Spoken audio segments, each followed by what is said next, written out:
welcome to the second conversation exchange at the Gardner with the Raqs Media Collective. We are completely thrilled that these incredible artists are here with us today and have been here with us on and off for almost a month and a half now. And I just wanted to ask you please to mute your cell phones because we're recording and filming this evening. So.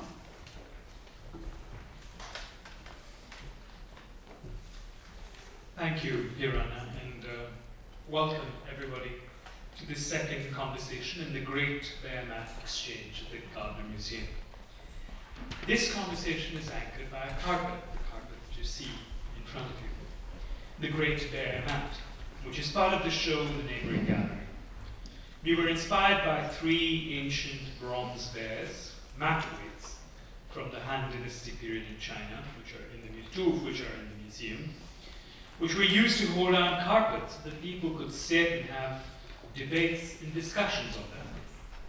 The story of the carpet and how it relates to the three tasters, Confucius, Buddha, and Lao Tzu, who taste the same wine or vinegar and find it tastes different, as an allegory for their views on life and truth, like the three of us, which is again a work we found in the museum and is also on show in the neighboring gallery together with our work, is better told in the show, the story of that. So I encourage you to go and visit that. But for now, we would like to flag the fact that conversation, and when necessary, debate, is the engine of our practice. And we thought that we would take these occasions, these conversations that we're initiating at the Gardner, to share what we enjoy doing with people that we have been wanting to talk to, and with all of you.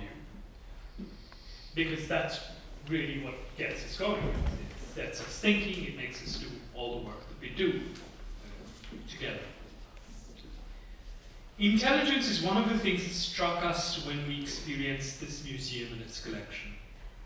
At its core is an intelligence, a sensibility that is not necessarily pedagogic.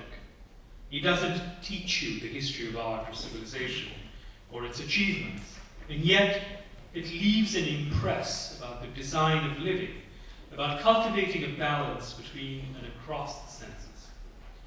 That sensibility is the starting point of this evening's conversation, an acknowledgement that there is not one, but many kinds of intelligence. So we have, as you can see, 4 conversationalists with us tonight.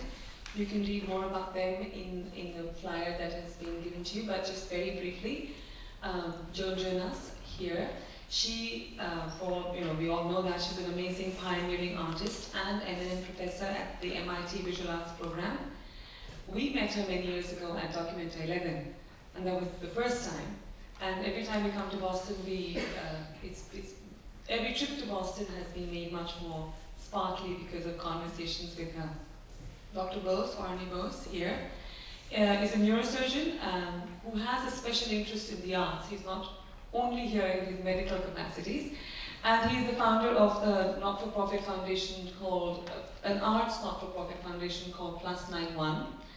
And he's also actually an inventor of devices that help surgeons keep our brains working, as they would say, specialization in strokes and vascular diseases. So he literally digs into the sponge that is the brain and handles the physicality of what could be called intelligence. May not be, but could be called intelligence. Chris Bratton is the president of the School of the Museum of Fine Arts here in Boston. He's an arts educator, and we've met him and have worked with him, and he's been engaged with the artists of the future. So that, I think, that would be really interesting to hear what constitutes an artistic intelligence from that point of view. And finally, Valentine Talent, who is a conservator of objects here at the Gardner Museum. And her haptic intelligence speaks to the inner life of mute objects. We've learned a great deal from her about light and darkness and how things keep memory. And so we're just going to start today by, before we invite other people, the wonderful people to speak here, I'm just going to flag a few ideas on what we're raising as a question of intelligence. Very grandly, as we know, humans are intrigued by the question of intelligence. It is a capacity that defines them or us, gives us a distinctive value and makes us wonder about ourselves in a way. I think that would be a constituting idea of what is considered intelligence. It is also a location where the key separations and partitions between humans and non-humans is anchored and also gets played out. But can we speak of the residue of animal intelligence within us? And in a world full of smart gadgets that we're surrounded by, can we talk of the intelligence of objects? When confronted with puzzling situations or making a device or preserving things or faced with a calamity, humans have and continue to challenge themselves to applying this intelligence that we have, or we think we have. The question that travels today through most of our mediatized common sense revolves around how and which way can we apply our intelligence for a better life. That is also the biggest question. What constitutes a better life and how can we make that happen? What does the capacity of intelligence constitute today? How best may we engage with the multiple ways in which forms of intelligence appear and disappear? Can intelligence have a dark side? Possibly. And what are the ways to make us intelligent about intelligence? Before we go directly to the speakers, I have one question for everyone in the audience, which is just a general question to get everyone into it, which is, imagine you are an explorer who have just come across an alien life form. The life form could be an animal, an artist, an object, or even yourself in a mirror. And you are going to have to report about it to a ground control. How do you know intelligence when you see it? So I'm going to kick this off by speaking to Joan. Joan, you wrote to us with a wonderful quote from the artist and architect Yona Friedman. And you said, quoting him, that intelligence is improvisation. And tonight we improvise. That seems to lead directly to a discussion of performance. How would you characterize intelligence of the performer? Actually, I just have to, the quote is, intelligence starts with improvisation. Improvisation is not intelligence. But what was the question about performance?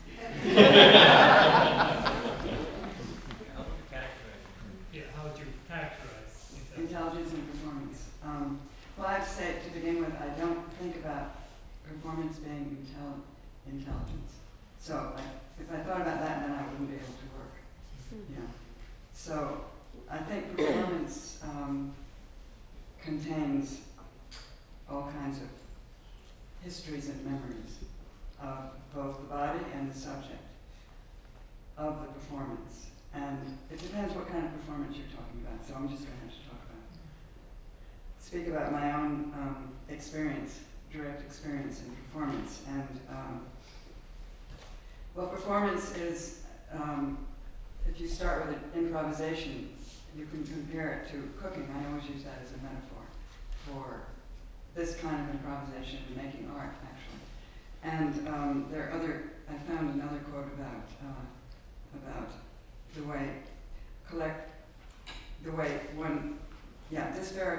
disparate objects from which poetry is made, taken from different levels of the past, freed from their function.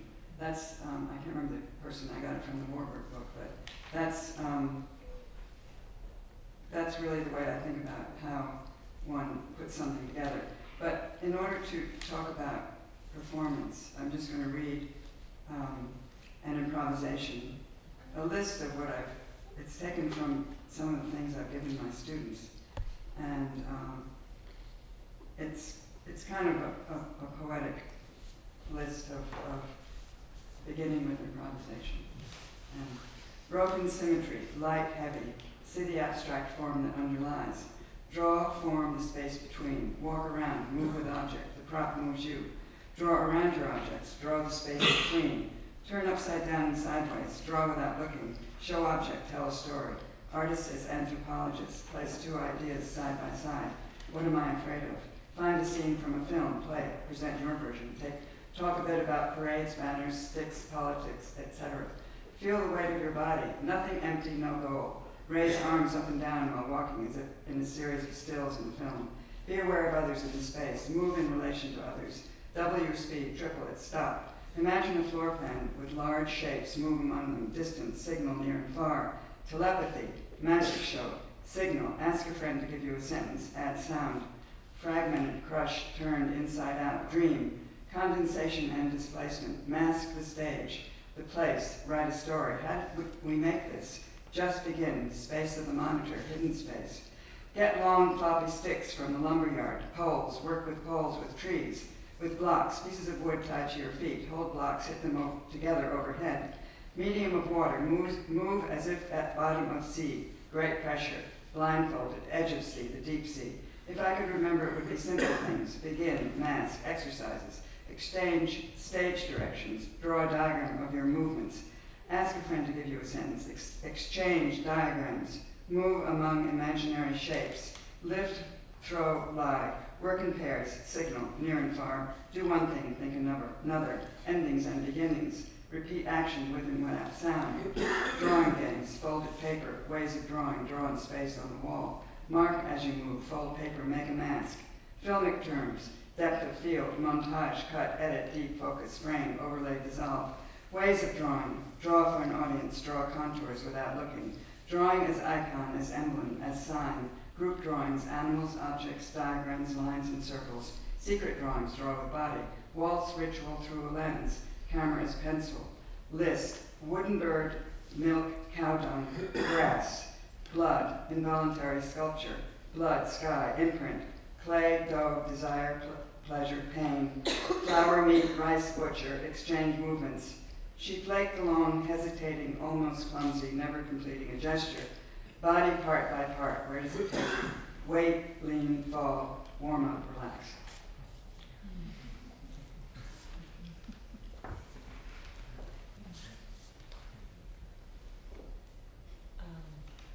Right.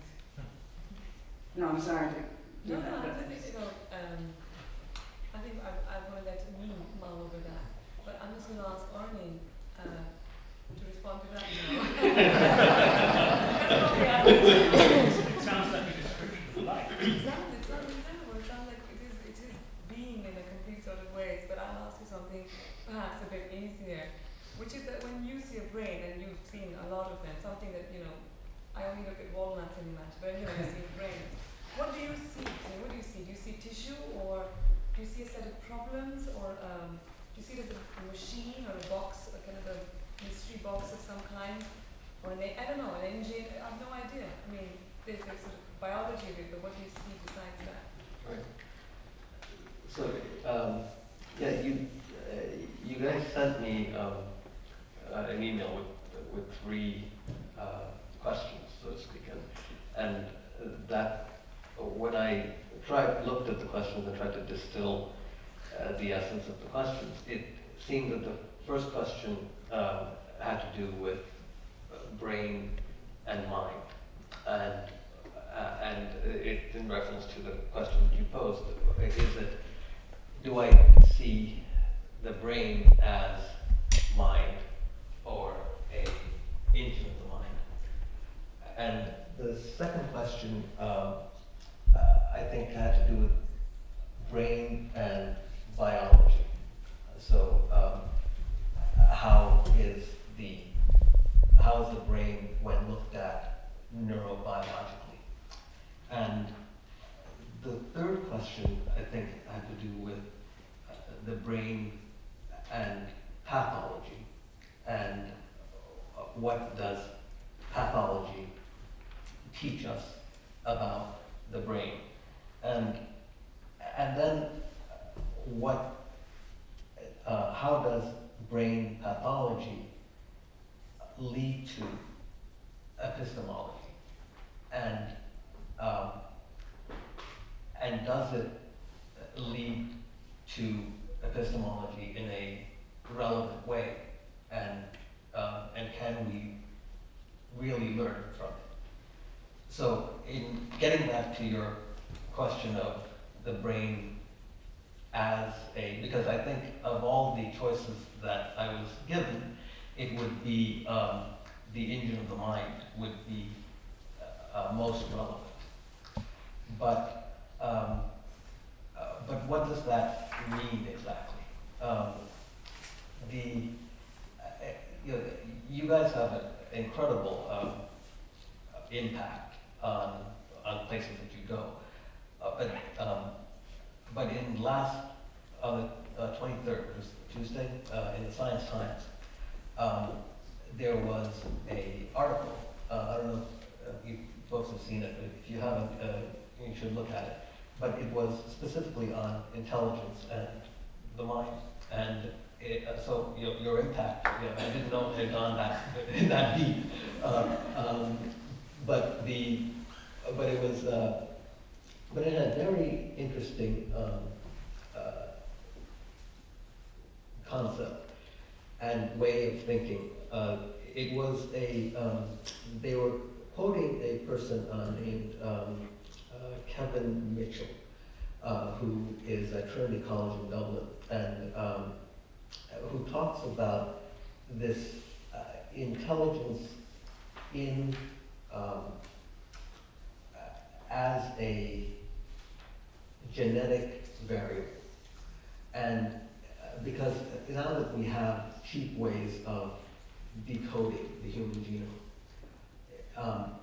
and there are 23,000, give or take, genes that codify the human genome. So, there should be certain genes that can be amplified, or certain genes that can be identified as speaking to human intelligence. And we've been searching, now that it's cheap to do this kind of searching, we've been searching vehemently, trying to find the intelligence gene, so to speak. And not for lack of trying, but we haven't found it. And perhaps we haven't found a human intelligence gene because the brain may function as an engine of the mind, but it's not like you can request a souped up engine and a turbocharged engine. You get kind of the standard engine, the everyday run-of-the-mill engine under the hood. And that's what you are born with, and that's what you have evolved to over millions of years, and that's what we get. But that doesn't mean that there aren't smarter people and less smart people. So intelligence can obviously be variable, and perhaps the way that intelligence is variable is by the mutational load that that engine has to drag behind it. So if that engine is dragging a large, significant mutational load, say you have 500 chromosomes out of the 23,000 that are mutated, and I have 1,000 chromosomes out of the 1,000 genes out of the 22,000 that are mutated. So I'm carrying a larger mutational load than you are.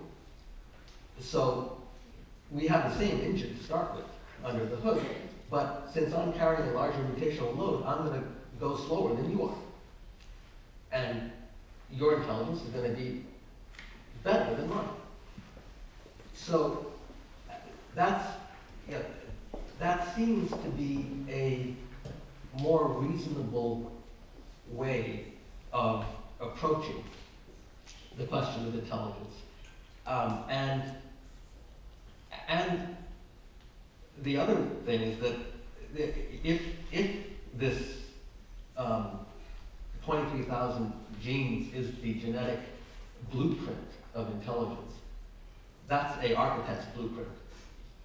So now that architectural plan has to be executed.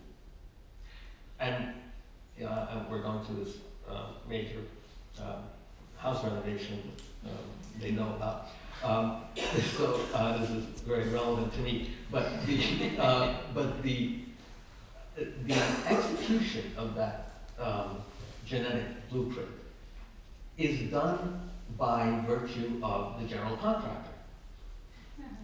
And that general contractor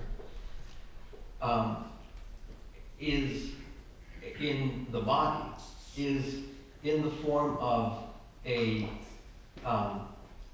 or can be glimpsed by looking at the symmetry of the body. So is one arm longer than the other by a fraction of an inch? And there is one shoe size slightly different than your other shoe size? Those kinds of manipulations, the execution of the genetic blueprint in real terms is a result of that symmetry. And a very interesting, I haven't done this, but it'd be very interesting to do. If you take a photograph of your face, of anyone's face, and then digitize it, and then split it in half exactly, and then mirror image that half. So you have two, a right side of the face and a mirror image right side, and then the left side and the mirror image left side. Those three images, your real face, your right side, and the left side, a mirror image, are a quantified symmetry analysis. So, and if you are, exactly all three images look the same, then you are perfect. And if there is some variation, you can identify the symmetry or the fact that your general contractor didn't quite live up to the architect's specifications. So that that is a way of looking at the intelligence and the execution of the intelligence. So in answer to your question, I think it is the best way to understand it. I think is the engine of the mind, and one thing that helps to explain a lot of the arguments is that we're born with the same level of intelligence under the hood, the engine, but we carry a different drag. It's a fascinating account of mutation and handicap. It's like horse racing, it have many handicaps. And just because Valerie, you are a conservative, you deal with objects and you deal with repair and restoration. There is a whole element of repairing something and restoring something. So as you're dealing with objects, you're dealing with a certain form of intelligence of an object, how it was constructed, and certain form of sensibility. Just interested in how do you approach that repairing and restoring, and in terms of approaching almost someone else's intelligence? Well, we approach it very slowly, with great respect. And in full disclosure, I also received some of these inquiries in advance, so I'm not speaking completely spontaneously. I wish I could. The nature of the collection at the Gardner Museum is primarily objects created before the 20th century. And almost by definition, most of those objects are collaborative in their creation, which is to say that, certainly there's a single genius, a great painter, a great sculptor, but the scale and scope of the execution of a painting or a sculpture is such that it comes out of the tradition of a studio or a workshop. So there are many hands involved. So when we look as conservators at an object that's been brought to us or some kind of attention. And it's not always repair, sometimes it's just an inquiry about what is it, or what's it made of. We do, I think, very rapidly start thinking about the hands that were involved in making it and the intelligence behind the hands. And then an overlay over the artists is whoever commissioned it, because most artwork, I think a majority of artworks, again, before the 20th century are the results of commissions by a patron. And the patron could be very involved in choosing what the composition is, what the size is, often specific materials, because it would have affected the cost and the appearance. So there's that driving sort of originator intelligence. And then there's the audience for which it was created.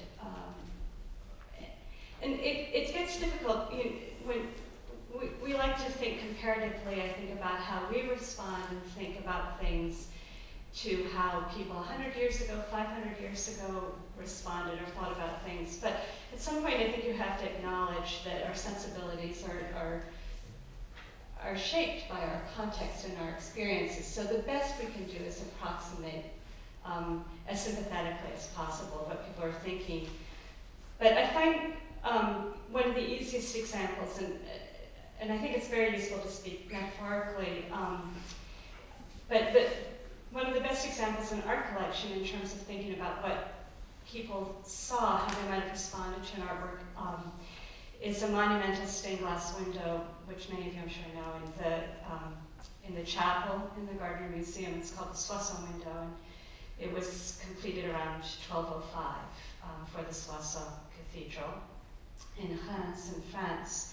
And it's not the full lancet, it's one of these long windows that ends in a kind of Gothic point.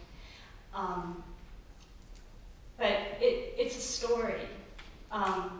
It's also, for the Middle Ages, aside from fresco, it's the form of monumental painting. People couldn't paint in oil paints yet, they didn't know about it. So if you were an artist and you wanted to make a very, very big impact in color, in 2 dimensions, stained glass was where painters went, and they are a painted medium.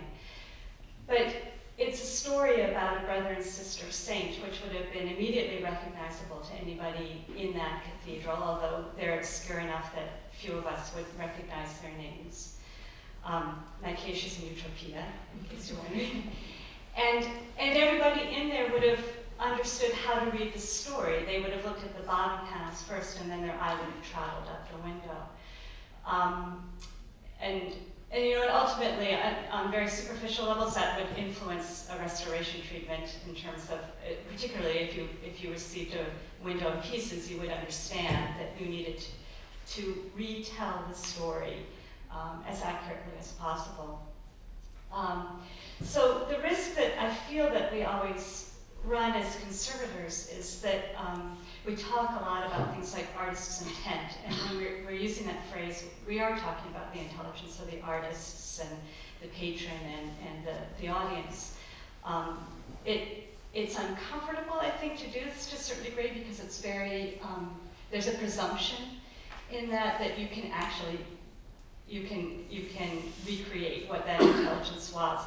But to the best of your ability, you work with the material culture, the pieces of the artwork that you have in front of you. And that means, the pigments and the media and the substrates, and you try to let them tell as good a story as they can, while you look at them as objectively as possible. But ultimately, the nature of our work, we're most successful if what we've done is really not easily perceived by anybody. And what we do is really one increment in the life of the artwork. So the other part of this collaboration is the temporal limits over time. So we step in just a little bit.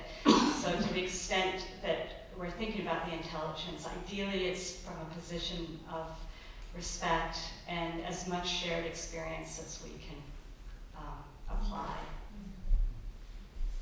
it's really fascinating to tie the threads of all these things together. From Joan, there's a kind of recipe for, that list is kind of, I don't think of it as a recipe for just a list of exercises. It's almost like a recipe for life. Slow down again, then speed up, or think of life in successive frames and dissolves and so on. From you, we get the sense of the load, or the lag, and the slack, and what can speed you up or slow you down, perhaps at even different times of your life, because your genetic inheritances can catch up with you. I've always thought of the fact that as we grow older, we come to resemble our parents more than when we were younger, in a sense. Or this idea of reading into the mind of someone else, of sharing an intelligence with your intelligence, with something that goes back to the 13th century. This question of the repair and restoration of another person's intention, in a way. And the question of repair and restoration leads me to Chris Bratton, because I imagine that some amount of the work that you do as an art educator is to repair and restore intelligences that may have been damaged by many years of general education. This is a perfect throw. So as someone who works in the field of art education across many years in institutions, do you think the artist's intelligence is the kind that can be shaped, or is it something that, to use Henri's metaphor, is it just that the engine comes the way it is, and then do you tune the engine? And if so, what do you do? Well, maybe I will, as you all gave me these very provocative questions, I kind of went off in a fugue. And started to mine my own experience and think about sort of the breadth of what I've done over these 25 or 30 years that I have been in educational institutions, and at the same time as sort of mining my experience as an artist. And I kind of hit on a couple of moments that maybe to begin the conversation and talk about that question of damage that you raised, which I think is actually absolutely germane to the conversation. I've been very, very privileged insofar as I've really kind of I've worked with young people for most of my life, but very young people, children and youth, for many, many years. And that gave me, I think, a very particular kind of view of education itself.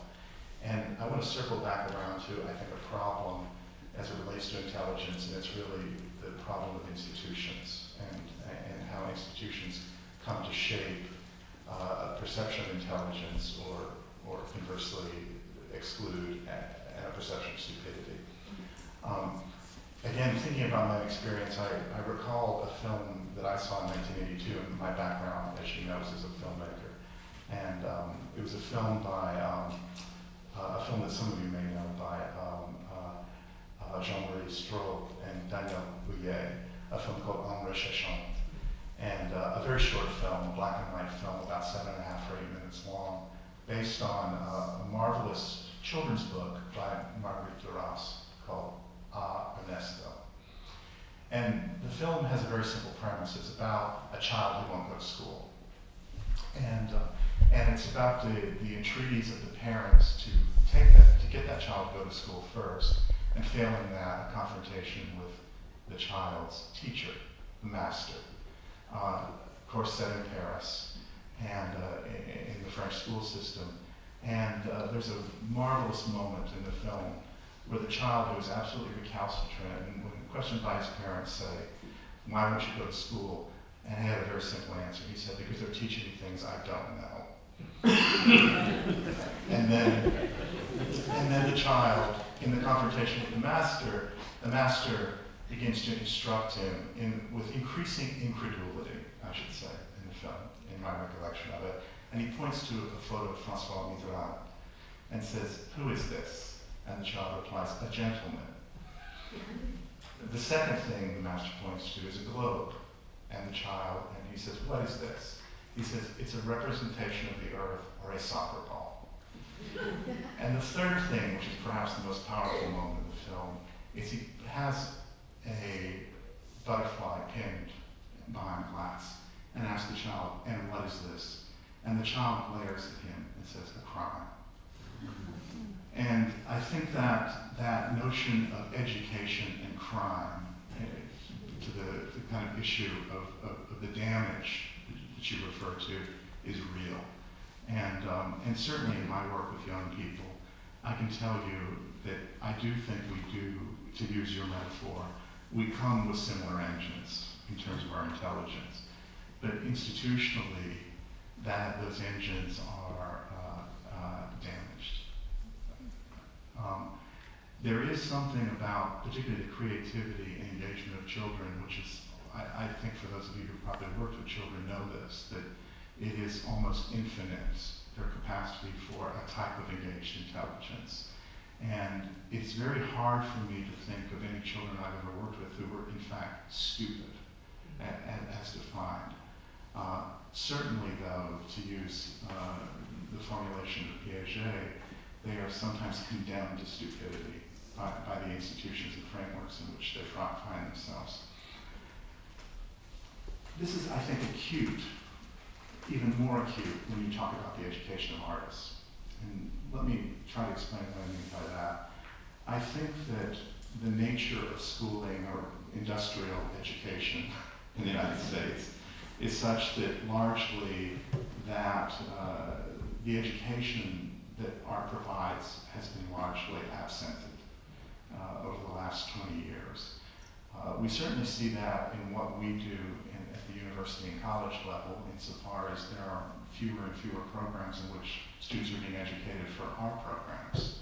And so we've had to increasingly, as institutions, reach backwards and create bridges into our programs for the students who are quite simply bereft, who really, in many cases, are quite literally isolated, have had no access in many ways to any form of art education, yet nevertheless, again, often against great odds, educate themselves in some form as artists. So how then, to me then you have this very challenging problem of how do you create institutions that can foster, encourage, and to some degree repair that freedom for students. I don't think that in any way there's an easy answer to that question. Certainly part of it, to kind of return to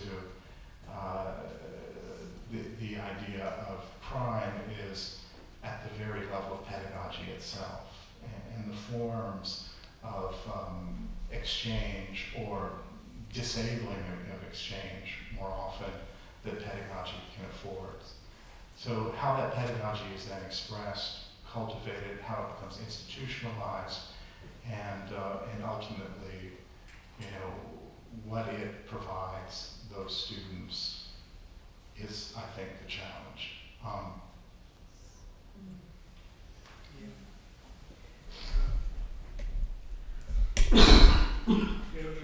If I'm recalling the correct citation, I think it was Picasso who said that all children begin as artists. The problem is to remain that way. That's right. And when you're talking about this question of damage and restoration and repair, it seems to me that one of the key questions is finding a set of balances between the different aspects of the symmetries between the different aspects of the self and the body.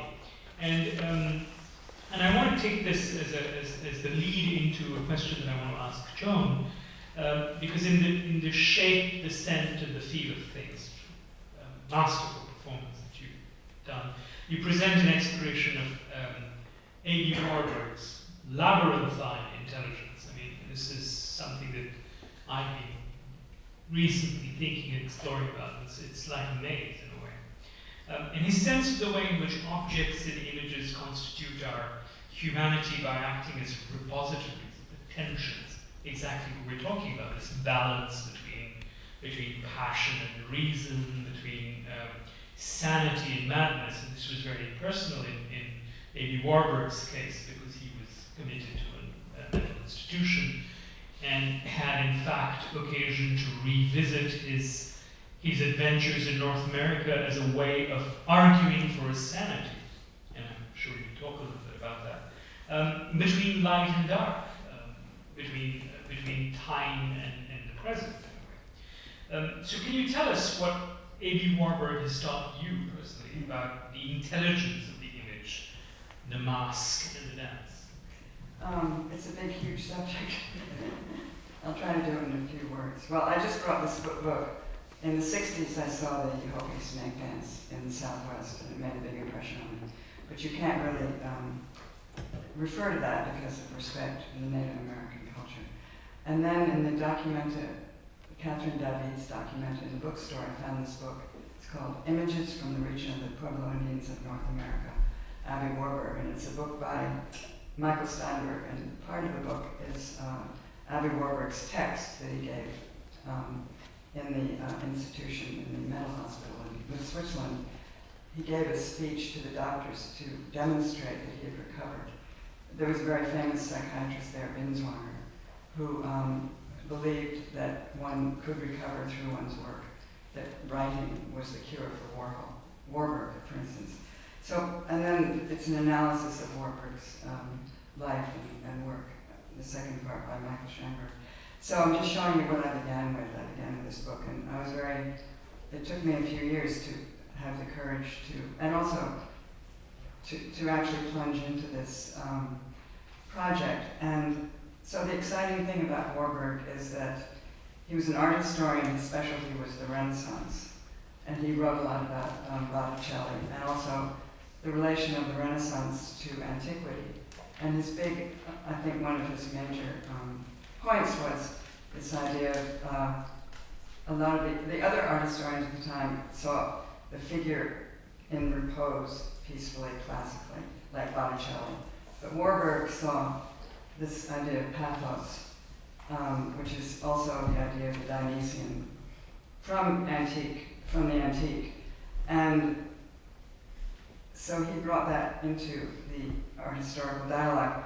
But when he saw the Native American rituals, he didn't see the snake dance, which I saw, but he wrote about it because he was very intrigued by the snake dance. So what I've just been, because of their question, I've been revisiting Warburg, and this idea of the pathos, and in relation to intelligence, the idea of intelligence, one is very aware. First of all, Warburg was brilliant, you could say that. There are all kinds of ways that you could discuss him. Like he had a library, which he constantly rearranged. That was his method of looking at art history. And that was one of the reasons I was attracted to him, because I also studied art history, and my work is related to, I draw from art history. So when I found Warburg, he's very famous in Europe, but not so famous here, I was immediately drawn into his method, and I felt an affinity with him. But the fact that he saw in the snake dance a relation to Renaissance spectacles, and also he related it to Greek art. There's a very famous Greek statue of Laocoon, which you've seen. It's this man and his sons being destroyed by a huge serpent. It's a huge sculpture, and it's a very important art historical reference. The other very important, which is, there's a photograph of that in this book. I was very interested in the images in this book, which Michael Schamberg included too. They're images of the Hopis, but they're also images from Western art history and Greek. And the other image is the image of melancholia. And so one of the things that occurred to me in the last few days was just, I took that image of melancholia and I put it in my piece, and I reconstructed it. But it was because of Warburg that I reconstructed it. So I have an image of melancholia. It's my performer sitting there with my dog and some objects. But then you look at this image of melancholia and you see it's intrigued so many people. It's the image by Dürer. It goes back into antiquity again, this whole idea of melancholia. And also it meant madness and being, stood for being melancholy. And so anyway, I'm in the labyrinthian world of Warburg in relation to your question. But so the way I approached this was to also, I was commissioned by D. Beacon to make a piece for their space in their basement. So the work came out of a combination of considering Warburg's text and my memory of, and my interest in ritual of other cultures, and Warburg's experience of going to the Southwest and being greatly affected by seeing these Hopi rituals. He saw other rituals, if not the snake dance. And he wasn't able to speak about it until 23 years later, when he was in the mental hospital. I think it was partly because he was in this very, shall we say, uptight German art historical world of that time. And then when you read about Warburg, it's very moving because he actually spoke to the butterflies in the moths that came into his room at night, and he really spoke to them. But because he imagined them as this nymph, the nymph of Botticelli, the nymph from the Greek, the Menaids. And so he brought that idea of pathos into our perception of Western art history in the way. And then in this other book I have, Didi Huberman relates it to Charcot from the 19th century. Charcot was a very famous French doctor who worked in the terrible mental hospital in Paris and photographed and did a whole, you maybe know more about this than I do, but I've just been looking at his book, a whole essay on women and the women who acted their anxieties, they acted it out, but it looks very much like the Greek Menaids, the positions. So I'm just telling you some of these, I'm just leading you into these associations when we get into, I don't know if I answered your question correctly. That's fascinating. What associations that lead to, I'm just curious, Ernie, because you devise very fine elements that go into our head, some very strange things, very micro neurons. I was just thinking that in terms of devising over the last 10 years, you've been working on it, this kind of association where something you see energizes something else that may be very latent somewhere. In that form of where how something comes into an invention actually is some process that is extremely lateral and has a kind of sanity and believability and a great reason and passion moving between them. Just curious, how would you have a take on this about your own inventive? I suppose the thing that I've noticed most that ties together in my 12-year, 15-year career in the medical device realm is that, and it harkens back to the epistemology question of the last question that you asked. If brain related to pathology that leads to epistemology, is that from a standpoint of knowledge, what informs the 10-12 years of device development has been that the wrong is okay. It's not only okay to be wrong. It's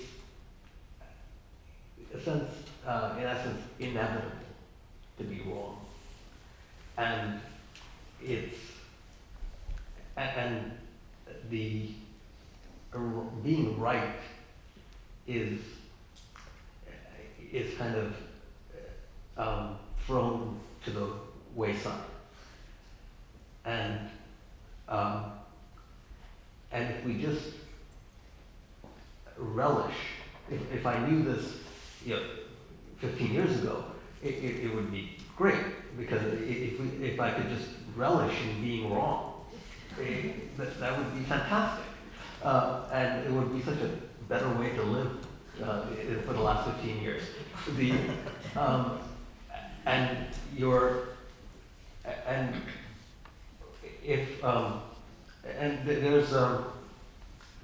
There's somebody once said, a entrepreneur, I think, of some sort, that we have in entrepreneurial development and anything, you can be two things that really affect your outcome.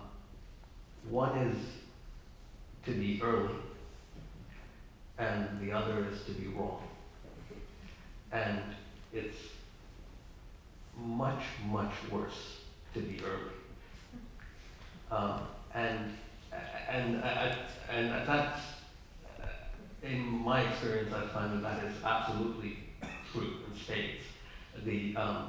That it is much worse to be early, because you can't take back being early. There is a timing, a cadence, the stars of the universe align, and you have your moment in history. You have your time to take the shot.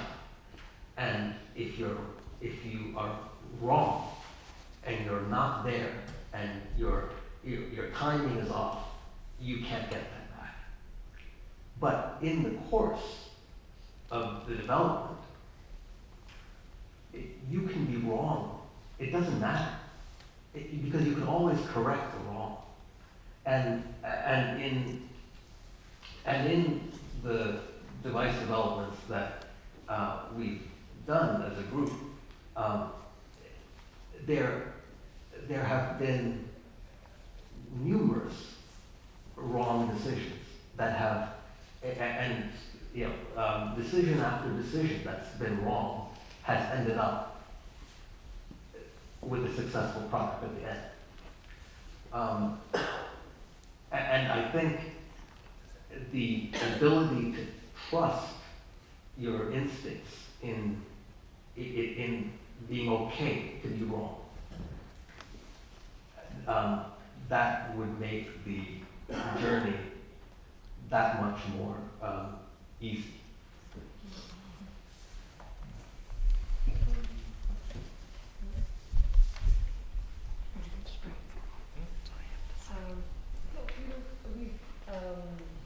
I'm still intrigued by the question of, so are you saying that the relationship between wrongness and rightness is to do with, you can try and figure things out, and then it's wrong, it's okay, but are you implying the relationship between time and self and wrongness and intelligence? Are you making a triangulation between those three and saying that some things are in spite of whatever you might intend, outside of the domain of what you can do anything with?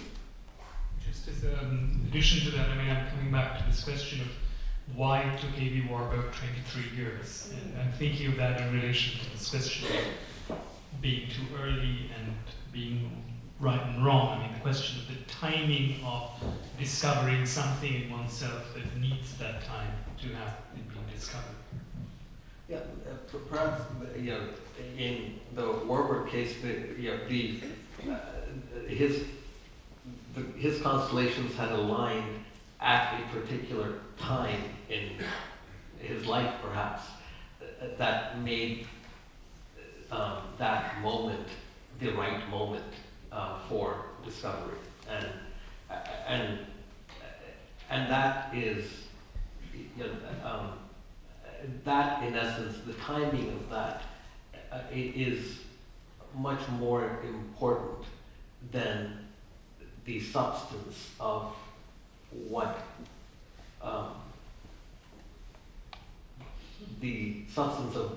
it is that is right or wrong, so it's kind of a question of context and yet not. So I just want to say that Warburg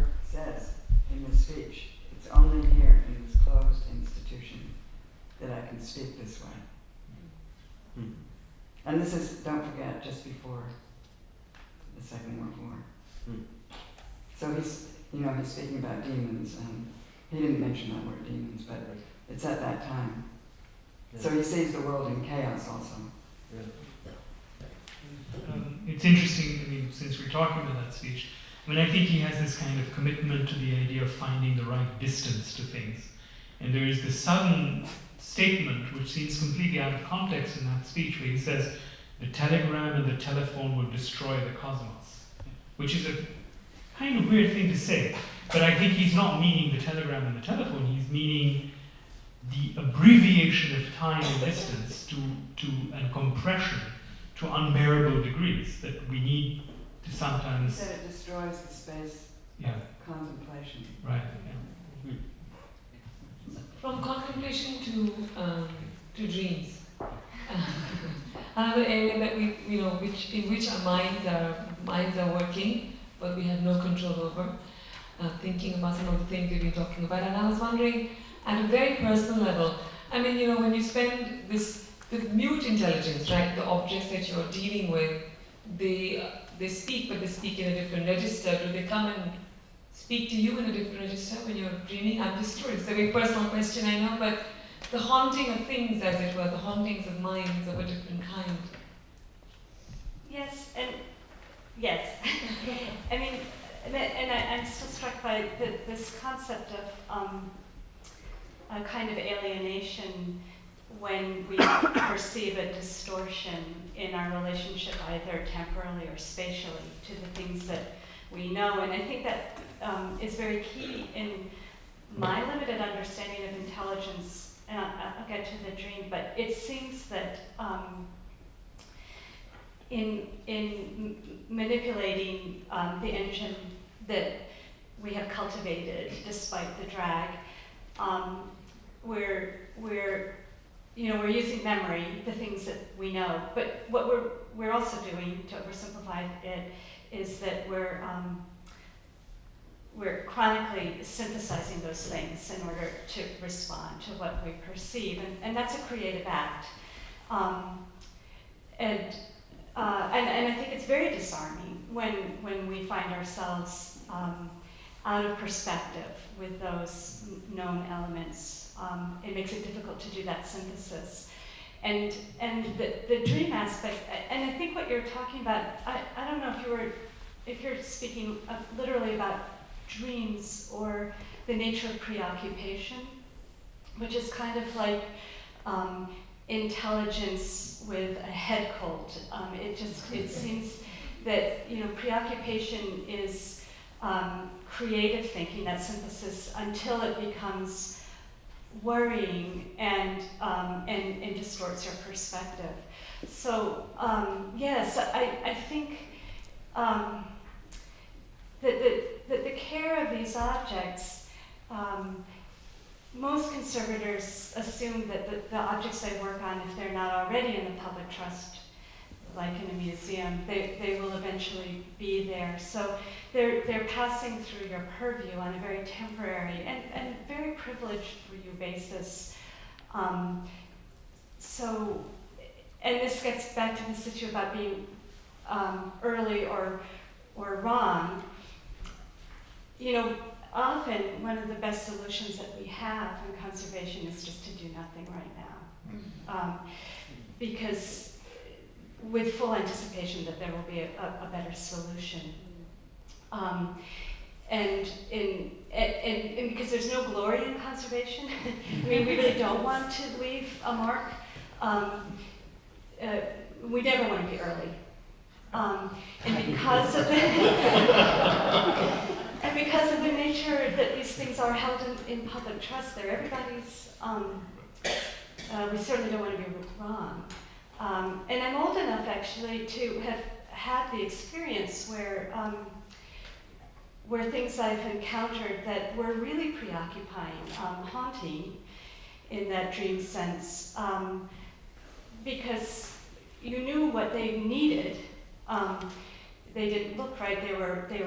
They couldn't be interpreted easily or correctly, dare I say, by the viewer because of dirt or disfigurement or damages or whatever.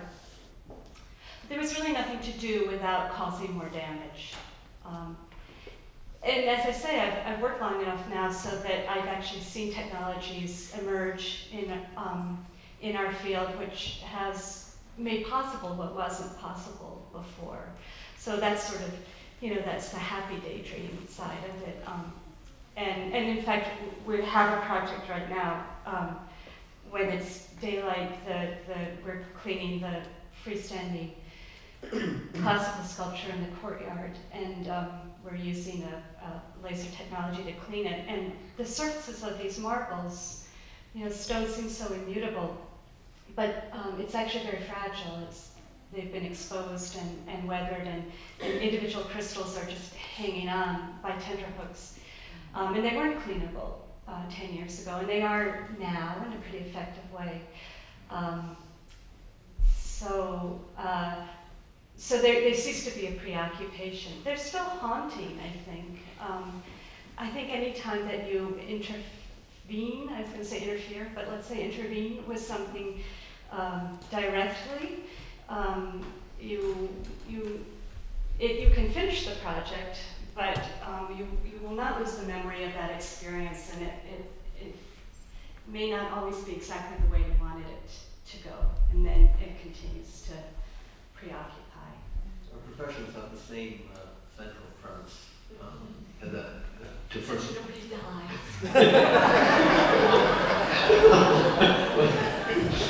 the central premise is first do no harm.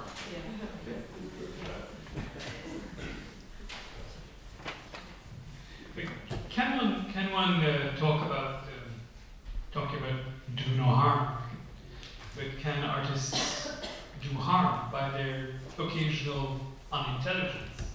Is there something called or their intelligence? Do you think that it's possible? I mean, you made a very eloquent case for the idea that artists are the carriers of intelligence that get eroded away by the educational system in a way. But can we speak of an unintelligence, the unintelligent artist? I guess I wouldn't speak so much. And I'm going to ask this question to you. I guess I wouldn't speak so much of the unintelligent artist as, to kind of proliferate the idea of intelligence that we're talking about. We're talking about intelligences that are, in some cases, barely understood. And so again, I would characterize it as another form of intelligence. And to the second part of your question, though, about, can certain forms of that intelligence do damage? I think absolutely. Right? I think that's the case. I think, I think at the center of what artists do is the really work of culture, and at the center of that is this kind of process of exchange, of dialogue, of generating new forms of understanding that carries with it the potential of doing great good and at the same time great harm. There are interesting questions, I think, that kind of pose certain challenges to us as we understand how art functions and how artists work. And you think of someone like Celine and his grotesque anti-Semitism, and yet the extraordinary sort of power of his writing. And how do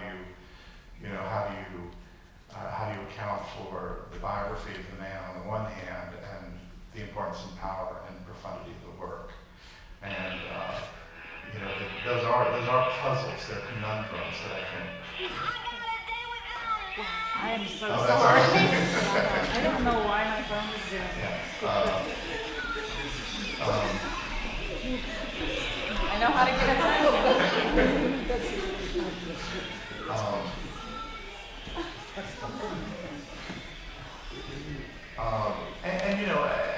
I would go further. That at some level, being an artist is a disreputable occupation. That it is. And what I mean by that is that it kind of carries within it sort of this this suspicion, kind of cultural suspicion, a kind of skepticism about utility, for example, that I think is always at the heart of the enterprise, or is at the heart of the understanding. And while I think that is, historically and culturally specific, we're living in a time where I think that's pervasive. Joan, the unintelligent artist, does he or she exist? Of course. I mean, yeah, like the unintelligent or the intelligent, anybody exists. Before we open the floor to questions. More mutational. More mutational. Not only mutational, all kinds of load. It's too much baggage to take. But before we open, the floor to questions, I was just wondering if anyone on the floor here would like to essay an answer to the question that Jeebesh proposed at the beginning. To the question that he proposed, what would constitute signs of life if you were to see it from the outside? I mean, we actually posed this question to ourselves in our work. We made a work many years ago, and it was this moment of the cosmonaut. We were sort of asking the cosmonaut, how do you know it's a sign of life when you see it from us? I mean, how do you know?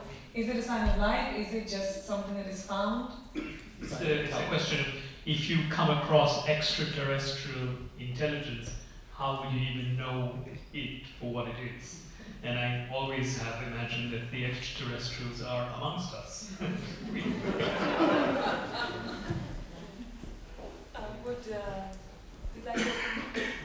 I'd like to open the floor to questions, if anyone would like to ask of anyone.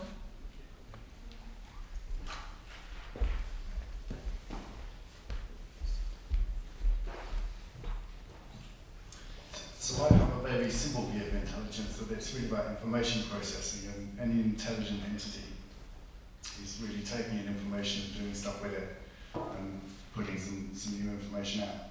So intelligence is just how fast or how complex, how different the output is to the input. So my question is whether any of the varied conversations here have an understanding of intelligence disagrees in some way with that.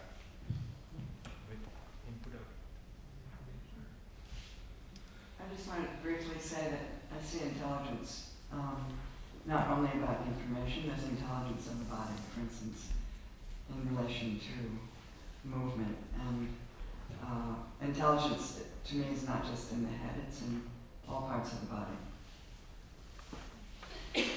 The only thing,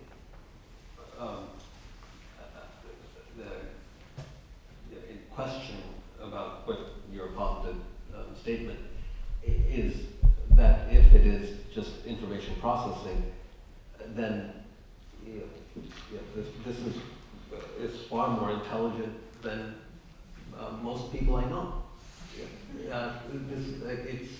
So how do we distinguish intelligence as we hope to possess it from this?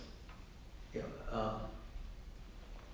guess I would also maybe continue on that point and say, how does information become knowledge? And so that's where I think the metaphor breaks down. And I guess I see the information processing as a kind of, it is a metaphor, and it is a metaphor that's particularly, I think, defined by our current kind of social configuration. It's in the newspaper every day, they're gathering intelligence, right? Right. I'm surprised actually that no one has mentioned the word gathering. Yeah. I'm just surprised that no one has actually talked about the idea In of gathering intelligence, because Right. it has not those connotations actually of, like we say, the darkness of what it means, of power and of state and all of those kind of things. So also this question of, I think what you're saying, how does one distinguish, information in context from intelligence? This I think becomes a tricky domain, right? You can say that something, as your description of it seems to me like a fact of the matter, but how does one there was an experiment that we were discussing it the other day. you know, there are lots of experiments, so I won't go into that, but the whole question of, is something intelligent in a context? Is it too early to speak? You know, if someone behaves in a certain way at the wrong time, would it be considered stupid? You know, would it be considered unintelligent? So is it a social construct as much? Is it a question of context as much? I think this is part of the area that I'm interested in the question of intelligence. Besides the sort of the facticity of it, is also perhaps the fictions around the question of intelligence, and that's where the intelligent fictions around intelligence. That's it. I'd like to also come into your question, because I've been reading a very fascinating book called The Most Human Human, and it's written by a young philosopher who's also interested in cybernetics, and it basically takes the Turing question, which is, you know, Alan Turing devised a test for the day computers will successfully convince us, and an impartial third person, that they are humans, is the day that they have won. So since a few years ago, there have been Turing tests done, which involve a blind test where there are computers, human beings, and a panel of judges. And the panel of judges put questions to the computers and the human beings whom they don't see. They just see responses that get typed, like in a chat room. And the computer that produces the most lifelike, the most human-like response gets the most human computer award.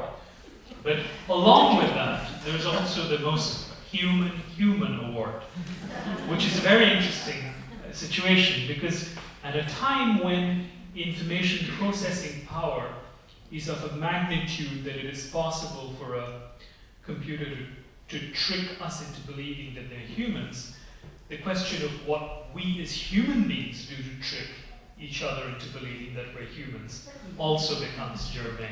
So it's a kind of question of not just information processing, but also perhaps and in fact then the judges look for, or what they're thinking as being human, is the things that go beyond information into sort of haptic or phatic,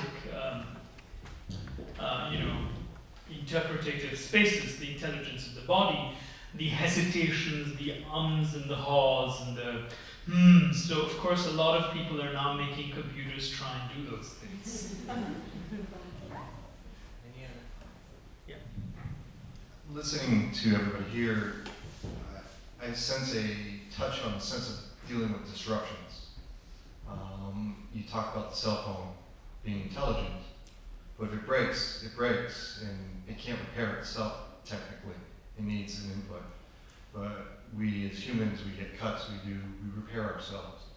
So when dealing with intelligence, is dealing with disruption an important factor in determining how well you can handle with the information you have processed over the time? Or is it just something that just is part of the whole machine? Well, I think one of the basic features of intelligence is problem solving.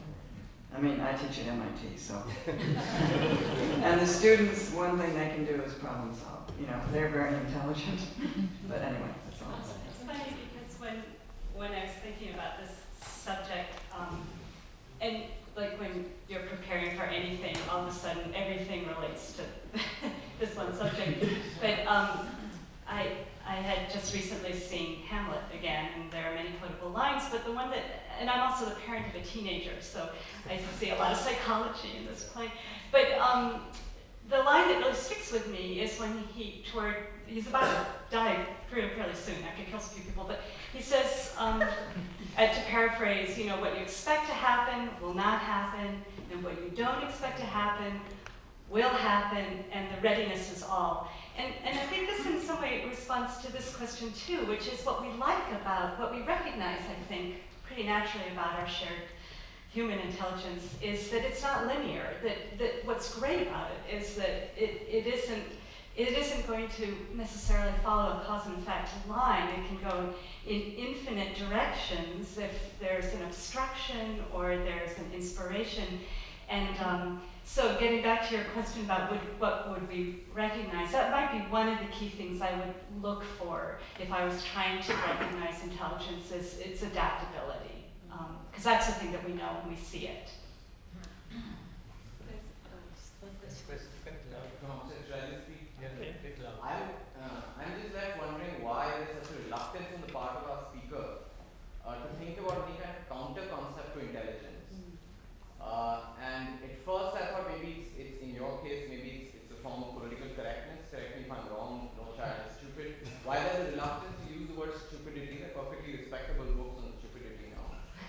I just kept wondering whether it's political correctness or whether actually now after hearing this conversation I feel maybe it's a form of repression. And is it the case that intelligence is just a word we use to make ourselves feel happy? And what if we were to think about human history as a history of stupidity rather than a history of intelligence? Why are we just reluctant to think about stupidity seriously? Can I respond to that? I think the point I was trying to make, and I actually do believe, is that stupidity is produced, much as intelligence is produced. I do think that, that we have, and I was speaking specifically about sort of the institutions of schooling, and that one of the products of that is the production of a certain social form of stupidity that actually has utility within the society, right? It isn't a surplus, it's actually central to the regulation of society. So that's really the point I'm trying to make. Call it political correctness, but I do think that there is a baseline of potential and possibility that the human animal manifests universally. So.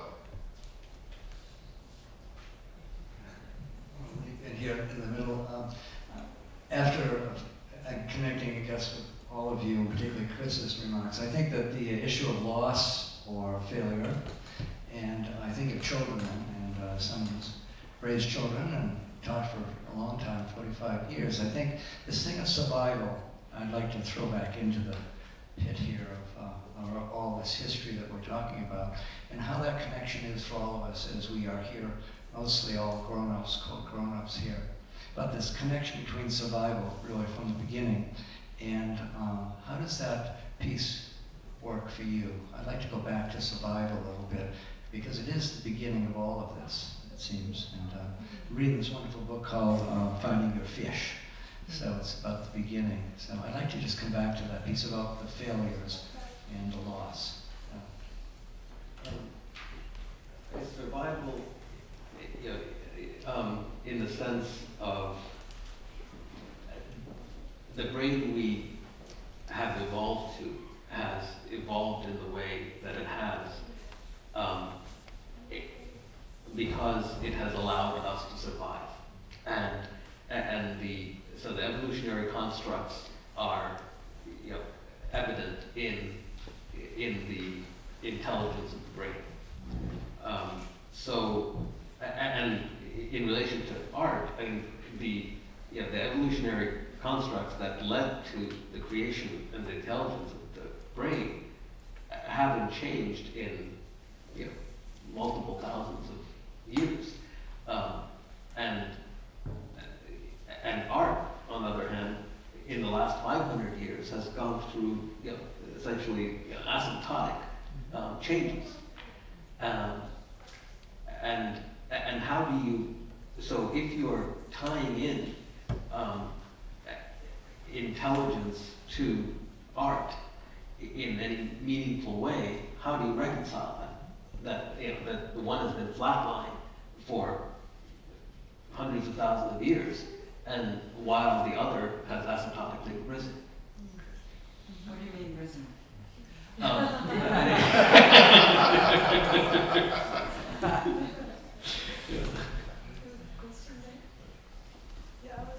ask a question to you. In looking at what you were talking about, the damage in education, have you thought about different educational situations in history or different educational ways of educating people in different countries or societies that cause less damage? It's too intelligent because I work with the damaged kids, and I see the society. I see the educational system taking what I perceive to be intelligence and making it into what you describe as damage. Does everyone get the question? It was about looking at other educational models, other forms of pedagogy that may, that can help either repair that damage or altogether avoid that damage. Fair. Well, again, I've, having been a denizen of art schools for some time, They're interesting institutions, and they've had an interesting history, and I think a very important role, particularly in the United States, but other art academies too. And I would say that in some sense they've remained experimental in terms of how they approach education. And I say that guardedly. That's not the case of all. That's not the case of all at all times, or even a few at all times. But at moments they've been very important experimental platforms. And some of the things that have been stewarded, shepherded, developed, and endured in art schools have found their way into education in general. And I'm thinking, for example, of the notion of the kind of dialogical exchange, as a kind of central animating principle of the experience. That, of course, was brilliantly, fluidly, and importantly formulated by Paulo Freire, the great Brazilian educator, and that notion of the dialogical as the heart of the experience, meaning that it's the engaging in exchange that animates a fundamentally, radically different educational proposition. Freire gave it a very particular political valence, and of course it was the context was, the Latin America and the failed promise of certain socialist projects and things. But nevertheless, that formulation is a formulation not too far from what is practiced, I think, in some of these other institutions, although not given quite the same name and not theorized in quite the same way. Nevertheless, I do think there's a continuity, and I think there are other examples, both theoretically well formulated and more coherent in the case of a project like Freire's, perhaps less so, on the ground as practiced in the institutions, but nevertheless real and important. So I guess my answer is yes. I think there are alternatives, some of them full political alternatives, some of them less so, but they often have existed in surprising places. I think the answer to your question here is what if you're looking down and you're interrogating a species, and you give the certain questions and get certain answers that require information processing, as you said. That's the time to call mission control,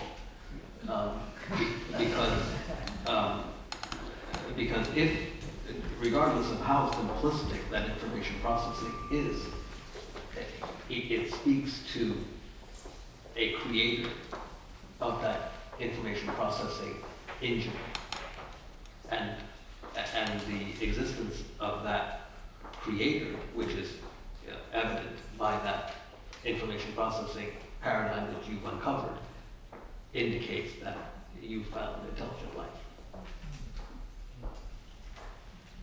One last question, or?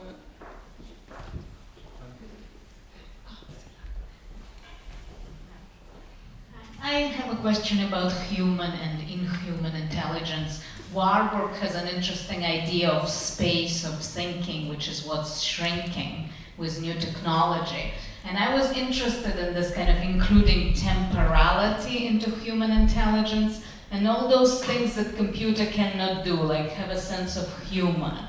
Computer is not capable of ambivalence, irony, kind of illogical thinking, and so on and so forth, which include the kind of moment of temporality in changing the logic and confronting the unexpected. So I'm curious about that, what you think about recovering these modes of almost aesthetic thinking with ambivalence and time.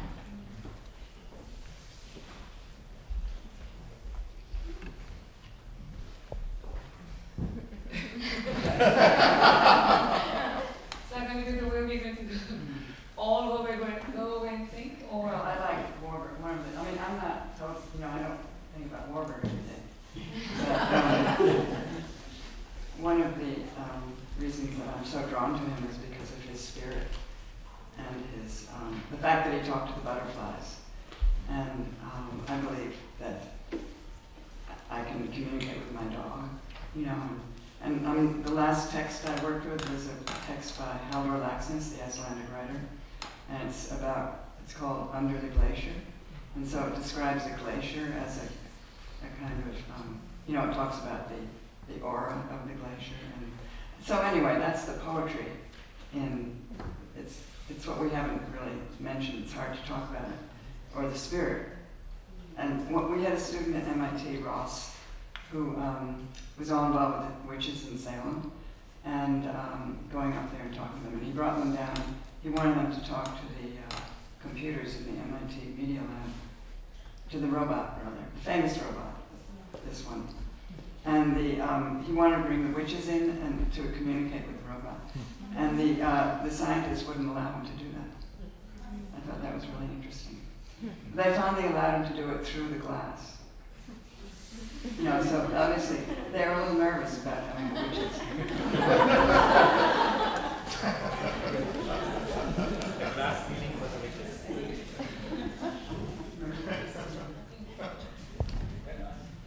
I think I'll invite everyone to talk to the speakers. We're there to be here for the next 5-7 minutes. But thank you so much for coming tonight.